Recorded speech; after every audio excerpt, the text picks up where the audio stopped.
He is a producer, DJ, and songwriter, and a musical powerhouse born and raised in the Sonoran Desert of Arizona and Sonora, Mexico. Heavily rooted in techno and house music, Chris finally transforms techno's formal treats into an astounding style, blending its energetic vibe and muscular backbeats. He has gradually developed his love for music at a very young age through the radio and by attending concerts, leading him to initiate his music career in 2015. With his musical dexterity and life experiences, Chris has always come up with remarkably healing and electrifying music appealing to a vast audience, as Fabian just shared. He never fails to entertain audiences by adding his rare color to the music, including outstanding facets to each production he gives rise to. Besides his solo works, Chris is a part of the techno trio Ramlik and radio host and DJ at KXCI 91.3 FM for the Electric Feel Show. So everybody welcome Chris to the stage.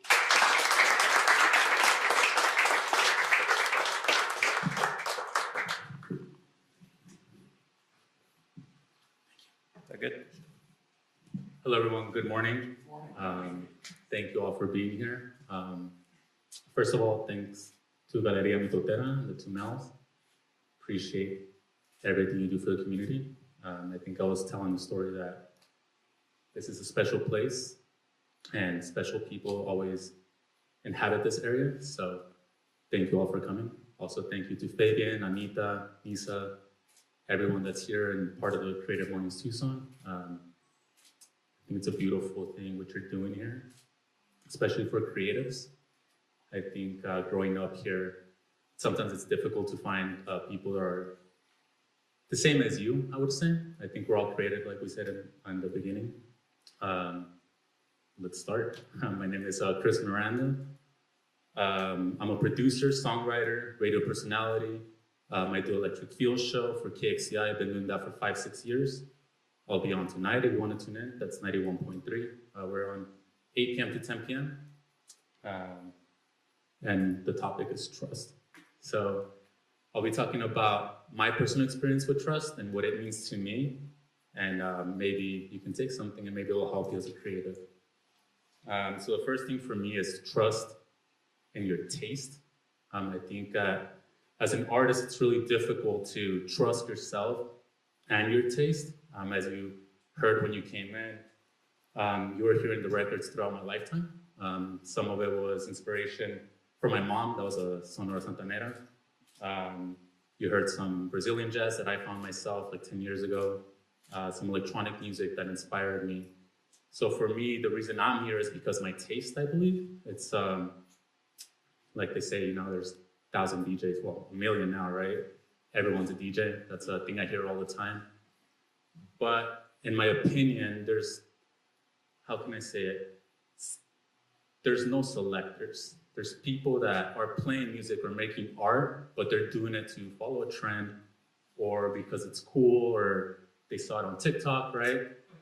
But if you can follow your taste and, how can I say it? Be yourself with your music, it'll get you way further than anything else. And that's the reason I'm at the radio show. I've been there like 6 years. We play electronic music. I myself love everything. I personally, as a producer, I worked on metal, country, reggae, shoegaze music, like ambient music. So all these styles combine together to create what I play. And if you hear a lot of these songs, they're, as they call, deep cuts, right? Stuff that you can find, but you actually have to look further than what's there.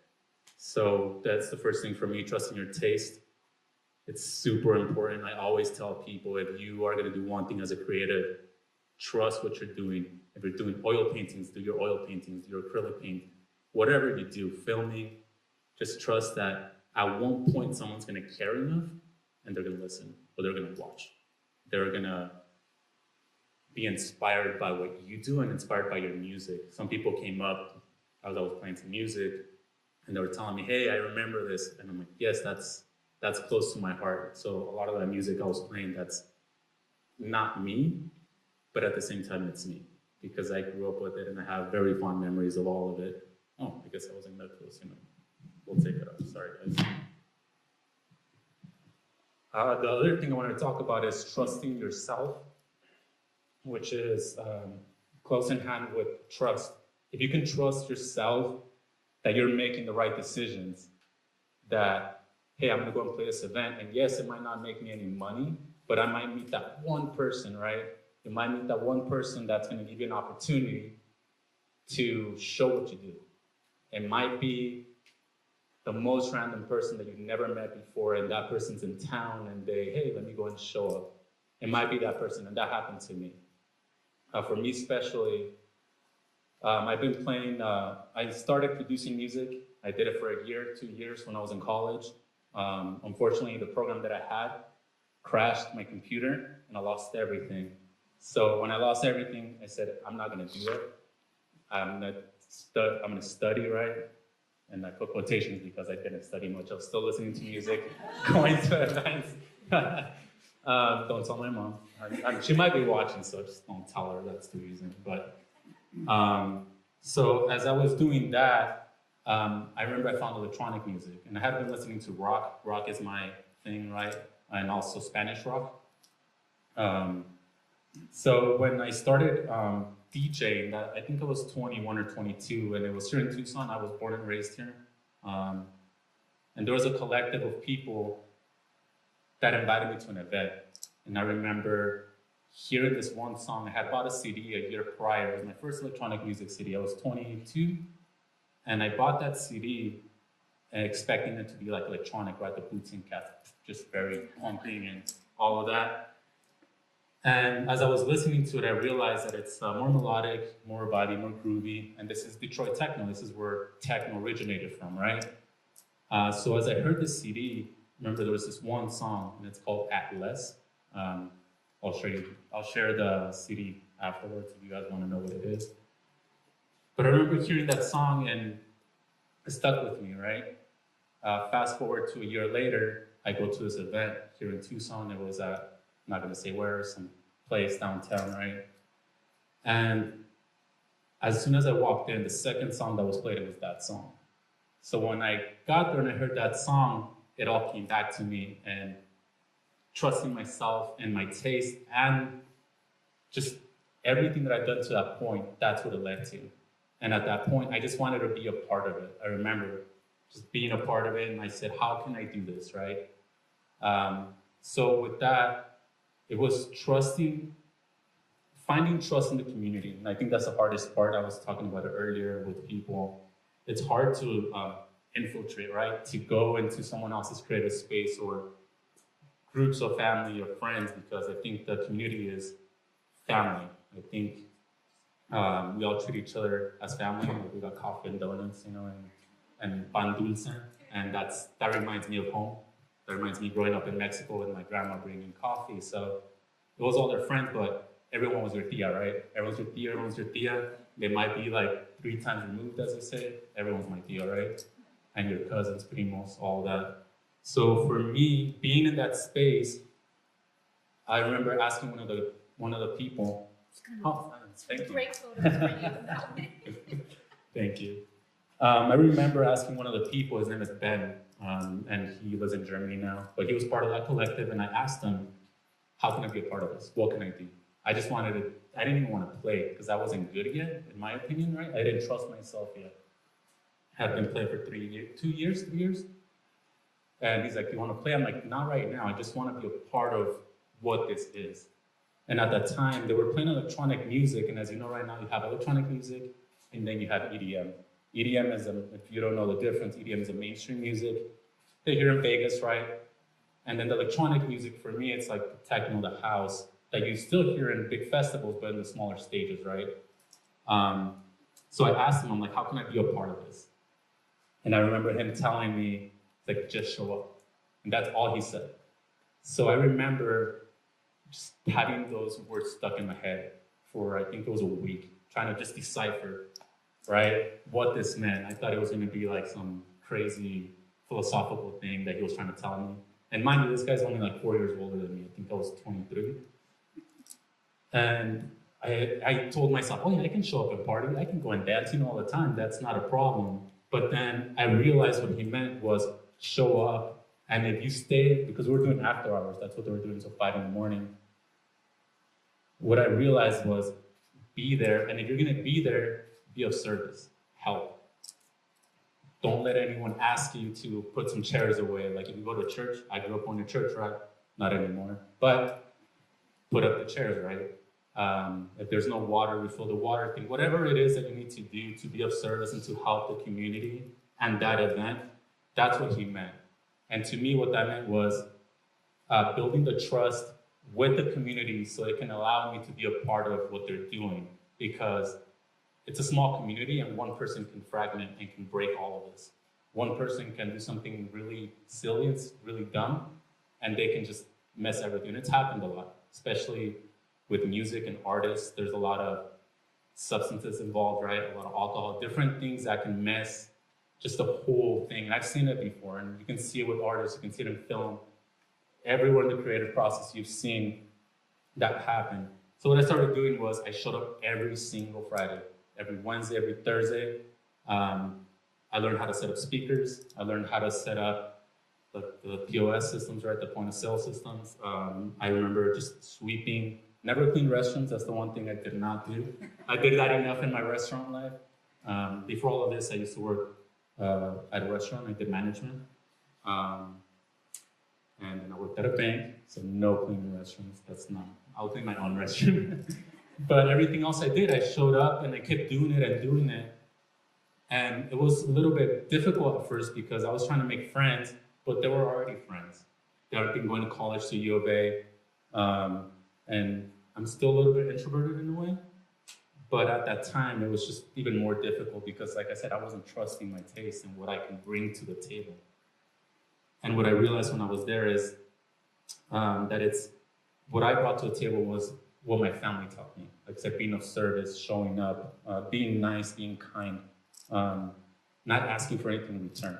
Just because I was there setting up speakers and helping, it didn't mean that they were going to give me a shot at playing events. That it doesn't mean that. But if you show up enough and they say you're a good person, they're going to trust you. And they're going to trust what you do. And eventually, like me, I just kept showing up. After that, they invited me to play, right? And I played at this place, I don't know if you know, I don't think it's open anymore. It's called Drug Martin and Co., which is in front of KXCI. There's two KXCIs, by the way, the stations. There's one, it's the main one, and there's one on Congress. So Drug Martin and Co. is on the corner against a playground, right? And I remember I went there, super excited, and I bombed it, right? I did terrible. Of course, like almost everyone does their first time. I didn't trust myself or my tools. I thought I had it. I thought I had practiced enough. I'd been playing for 3 years in my home.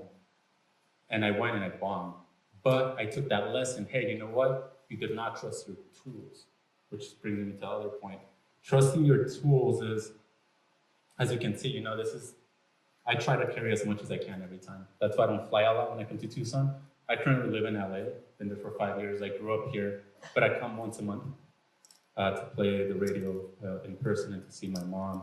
But I always have something, always something. If it's not my sampler to make beats, my laptop, my iPad, I have my Tascam right here, right, my recorder. Not a singer, but I like writing lyrics. So what I do is turn this thing on and just say some things. Now it's even easier. You have an iPhone, right? You can just record right out. You can even sing. You can make beats on your phone. You can make movies. You can do painting. You can do anything you want.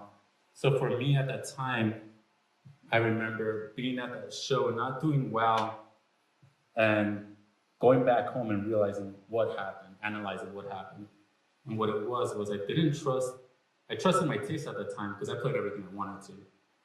But I didn't trust myself and the tools. I thought I knew the tool, and I think I was overdoing stuff, over moving the fader up, or blending the song too early so it didn't match correctly, didn't phrase correctly. So what I did, I went back home, and I practiced and practiced and practiced, and I practiced. And eventually, another person, we were at one of my friend's house, my friend Justin, and some other random person in my life came in, and he was doing parties in Tucson. And he heard me play. He's like, "Hey, you're pretty good. You should come and play." I'm like, I don't know. I don't feel like I'm good enough because I had just not done too well that last one. And he's like, dude, he's like, you're much better than most people. Just come and play. I was like, okay. So I went, I did well. And that I got that rush, right? That I call it the creative high, when you do well after a show. And nothing about people patting you in the back, because in electronic shows, a lot of it, someone plays and then the other person blends and then you're done. So it's not like people are clapping or anything like that. It was just me realizing that I did it. I played my first show in my hometown where I grew up, and I did it well. How can I say it? I felt accomplished. And no, I'm not playing Coachella, right? I'm playing at some random bar or some gallery, right? With sticky floors, right? And I remember saying, this is what I want to keep doing. How can I keep doing this? So with that, I realized that I needed to not just practice more, but also be in the community more. Going out and meeting new people, being at places like this, like Galeria Mitotera. I remember coming here, I have friends and family members that sold their handmade goods here. And I remember coming to a lot of these places and realizing that the community, in a way, it feels like it's small, because it is, I think Tucson's a small, big city, right? There's a lot of people, but we're all spread out. And everyone has so many different hobbies and careers, and things like this bring us all together, right? So at that time, I remember saying, what can I do, right? And which leads me to, it's gonna sound very hippie-ish, right? So you can take it how you want to, but it was that whole manifesting thing that you hear, right? It was that, I didn't understand it. I was like, I don't do that, right? I don't do horoscopes, I don't do that. It's like, I don't get it. But I remember my friend told me, and this is one of my co-hosts, her name is Shelby, on the radio show, and she told me about her story, how she manifested. So what I did, I remember, was just saying it out loud. She told me, if you don't say it out loud, how is your brain and the universe gonna know what you want? You can have it in your head all you want, like all the million ideas that you have that never happened, but if you can write it down or say it loud enough, or in the morning, like affirmations, for me it wasn't that, it was just writing it down. Today I'm gonna do this. I wanna play at this event or play these shows or have this as a career. So I started journaling, just writing 2 letters sometimes. Sometimes it was nothing. But I remember at that time, and this was before the radio show, my friend Justin, again, the guy that invited me to play music, he's the one that taught me how to play techno, and I didn't know how to play techno and all that. And I remember him playing at the radio show. So the radio show that I play for is called Electric Field's been there for 13 years, I believe. 13, 14 years. The radio station's 43. And at the radio station, like, I knew it was here, but I didn't understand they were playing electronic music. So the show is a specialty show, which is 8 p.m. to 10 p.m. And we mix live. Sometimes it's vinyl, sometimes it's digital, but everything you're hearing is being played right then and there. So we mess up, we actually messed up. That was not a glitch. So that's a glitch. That's not a glitch, sorry. It's human error, as we call it, right? So I remember showing up to my friends, like, hey, you should come to a show. And I'm like, what show? He's like, dude, I'm playing Electric Field.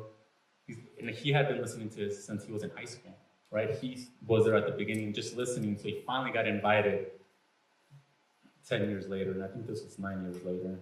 And I showed up, and I remember being at the Congress studio, and I think like a whole different world opened up. And I remember thinking to myself, I trusted myself and seeing my vision and trusting the community, because people in the radio show that were part of the community, also some of them have galleries or bars, and they had music and they invited people.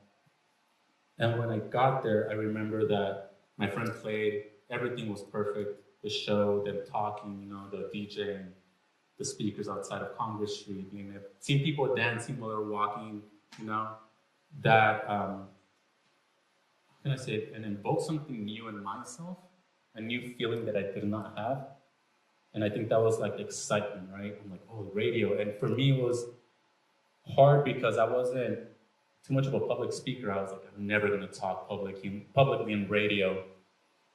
And I kept showing up. I remember I asked them, hey, can I And I come next week and like, sure. What they didn't realize was I was going to show up every single week, right? I'm like, you gave me one in, I'll be here every week. So that's what I started doing. I just started showing up every Friday. I had a ritual. I would finish work at 4 p.m., go home, shower, study my music so I can nerd out with them. Or like, hey, you played this song, right? To have a conversation, to have some type of dialogue and not just be that weird guy sitting at the radio show where they're like killing it on turntables. Because these guys have been playing for 20 years, right? Eventually, after showing up every week, one of the hosts, he ended up leaving, right? He ended up saying goodbye, and he's still part of the family, but he's like, oh, I'm gonna go and do something else. I think, yeah, that's what happened. And at the time, I remember just being there, and he asked me, because the other people that on the show, they played techno and also, but I was the only one that was playing like the harder techno. And I don't mean like super fast, just a little bit more groovy and more deep. And that's what he loved. And he's like, hey, can we have lunch? I'm sure. He's like, hey, I'm not gonna be part of the show anymore. I would like you to be my replacement. What do you think? He's like, you play techno, please just keep playing techno. Play whatever you want, but do you want to do it? And I was like, of course. I'm like, what do I need to do? He's like, you're already doing it. He's like, you're already here. In the 12, 13 years, you're one of the few people that have been here day in and day out, day in and day out. So that's how I got that experience, by trusting in the community, trusting the taste, because they had heard me play. I had played a 2-hour show before I got invited. So all of that, it just came all together.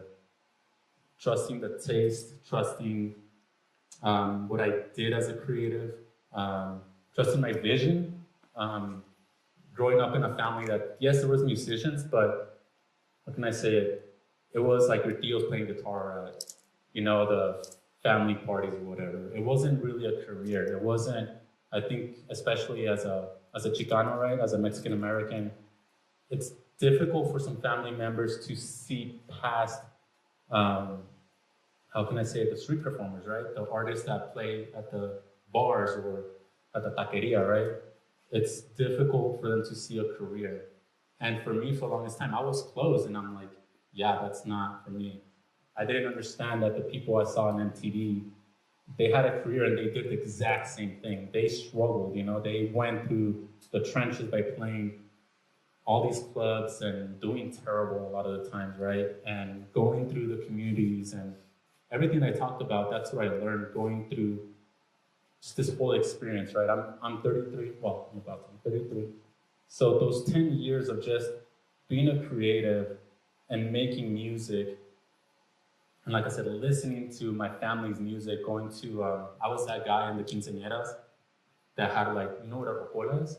So rocola is like it's almost like it's like a machine that has like discs and they play, what do they call them? A jukebox, yeah. So I was that kid that would play the same song 5 times. I'm like, oh, Marco Antonio Solis, yep, 5 times. And until they finally kicked me off, like, no, you can't play a song 5 times. There's more people. But those experiences brought me to where I'm at, right? Trusting my taste. So straight, that's staying true to yourself and what you like. I think that if you enjoy what you do and your art, everyone's unique. As you can tell by this gallery, I was telling earlier, I remember seeing the Luchador at Tucson Tamale Company when I was in high school. And seeing that type of art, that was one of the first times I saw that. And I remember, oh my God, there's art in Tucson, and it's not just in this place, it's everywhere. And that inspired me, art from everywhere, my taste, trusting in myself. That's, by the way, the most important thing. And it's not an ego thing. It has nothing to do with ego. I think if you can remove the ego from everything, you'll get further along. So trusting yourself, trusting your taste, your tools. Your tools are super important. And one of the things that I always come back to, my friend Juan right here, sent me a video some time ago. There's this thing called Red Bull Academy. If you guys don't know about it. So they have electronic artists and people from all walks of the world give a talk.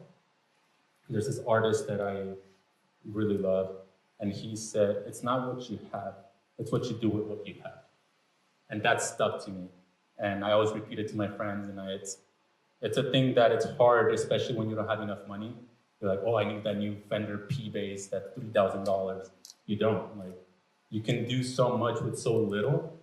I remember I started with just my laptop. I just had a laptop, and eventually, with that whole manifesting and all those things, I started getting gifted stuff. People are like, oh, like I have this old thing that I don't touch anymore. I'm like, okay, I'll take it. And that's how I ended up with what I have, right? Slowly buying stuff here, making payments, of course, right? And yeah, like I said, just the community is the other biggest thing. Like everything that's happening right now, this brings a lot of joy to my heart.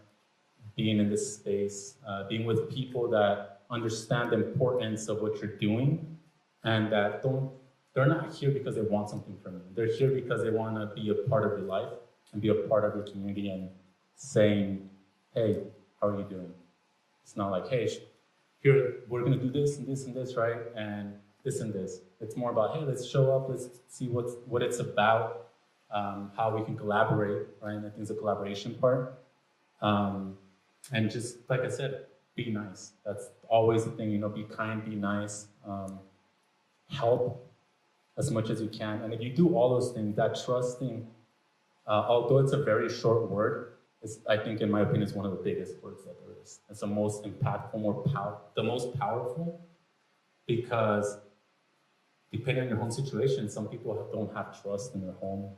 Some people come to spaces like this to find a family, a community, people to engage with, and to be a part of something bigger than themselves. Because all of this that's what it is. It's being a collective. And as we know, the CreativeMornings Tucson is everywhere. I remember first hearing about it because I have a friend that saw me in Washington. I'm like, oh, that's cool. Washington, Tucson. So yeah, I think to conclude, it would be just show up, trust yourself, your tools, everyone around you. And with the trusting, the last thing I'll say is you need to trust, but verify. Just because someone's super nice to you at the club, they might not be very nice. So it's, yes, trust them and be like, oh yeah, I'll go out to dinner or something. But you also have to check that person's a good person, and they're not just being nice to you, but they have to be nice to other people too. So if you can trust but verify, you'll be able to, build a community that's strong, and that's not That's not so easy to break. And yeah, thank you for coming. Appreciate it.